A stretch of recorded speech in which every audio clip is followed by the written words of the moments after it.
जब जब धरती पाप से डोले अंधकार छा जाता है, तब मानव को राह दिखाने कोई क्षमा जलाता।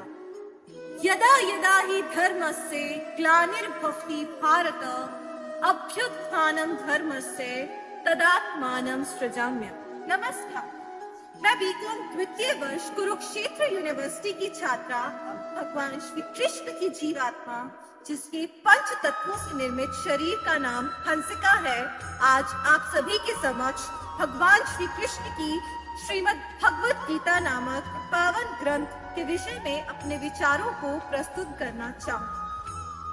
भगवान श्री कृष्ण ने अर्जुन को श्रीमद् भगवत गीता के छठे अध्याय के 32वें श्लोक के माध्यम से उपदेश किया है।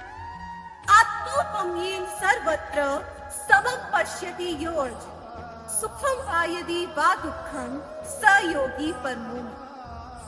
अर्थात सभी प्राणियों और सुख दुख दोनों को एक समान रूप से देखने वाला व्यक्ति ही परम पूर्ण योगी है। इस श्लोक में सुख और दुख दोनों में समान रहने की बात करी गई। सच्चा सुख क्या है, सच्चे सुख की प्राप्ति किस प्रकार से की जा सकती। मैं कॉमर्स डिपार्टमेंट की स्टूडेंट हूँ। वाणिज्य विभाग हमें risk management, uncertainty, finance, marketing, business, profit और लॉस जैसे कई विषयों की जानकारी देता है। इसके ज्ञान का व्यवहारिक रूप से प्रयोग करके हम बड़ी से बड़ी उपलब्धि को हासिल कर सकते हैं, परंतु पारिवारिक व सामाजिक परिस्थितियों, प्राकृतिक आपदाओं, युद्ध, देश की गिरती अर्थव्यवस्था और महामारी जैसे कई कारणों की वजह से हमारा बड़े से बड़ा व्यापार पतन की ओर जा सकता है। जिसकी आत्मा को ज्ञान होता है, वह मनुष्य जानता है कि सच्चा सुख ना तो धन प्राप्ति में है, ना पुत्र रत्न प्राप्ति में है और ना ही लग्जरियस मटेरियलिस्टिक वस्तुओं में है। यदि सच्चा सुख धन में होता तो कैशियर जो सारे दिन नोट गिनता है वह दुनिया का सबसे सुखी व्यक्ति होता। यदि सच्चा सुख पुत्र में होता तो पुत्र के एक्सीडेंट हो जाने या शराब की लत से कुमार पर चले जाने से माँ बाप को कभी दुख न होता। हमारा क्या है, मिट्टी का शरीर एक दिन मिट्टी में ही मिल जाना है। हमारा अपना शरीर भी हमारा अपना नहीं। यदि हमारे शरीर के अंग, हमारे आंख, नाक, कान, हाथ पैर हमारे अपने होते तो किसी व्यक्ति को पैरालिसिस का अटैक पड़ जाने या उसकी आंखों की ज्योति चले जाने के बाद उसके यह अंग उसका कहना मानकर उसके अनुसार कार्य करने लगते। असल में इस दुख का मुख्य कारण अटैचमेंट है। यदि ऐसा ना होता तो अखबार में प्रतिदिन किसी व्यक्ति के मर जाने या फैक्ट्री में आग लग जाने की खबर पढ़कर आपको दुख होता, परंतु अगर आपके घर में किसी व्यक्ति की मृत्यु हो जाती है या आपके खुद के घर में आग लग जाती है तब तो आपको दुख होता है। किसी और का दुख देखकर आपको दुख क्यों नहीं होता।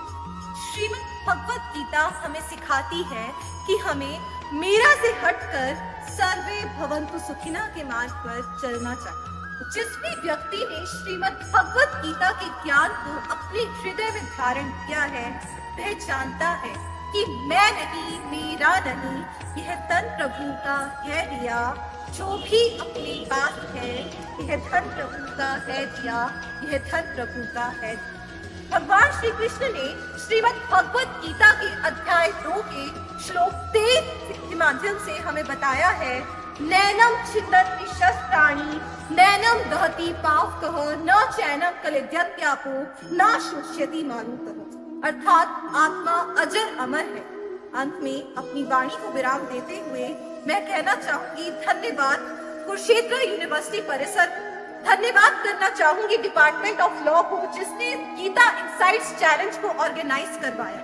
धन्यवाद करना चाहूंगी सरकार का, सभी शिक्षक गण का एवं मेरे सभी सहपाठियों का। श्रीमद् भगवत गीता से हम सीखते हैं कि फूल डाल का पीछे पहले उपवन का श्रृंगार है। कोई नहीं पराया, अपना घर सारा संसार। सर्वे भवन्तु सुखिनः, सर्वे सन्तु निरामया, सर्वे भद्राणि पश्यन्तु, मा कश्चित् दुःखात् भवेत्। जय श्री कृष्ण, जय श्रीमद् भगवत गीता।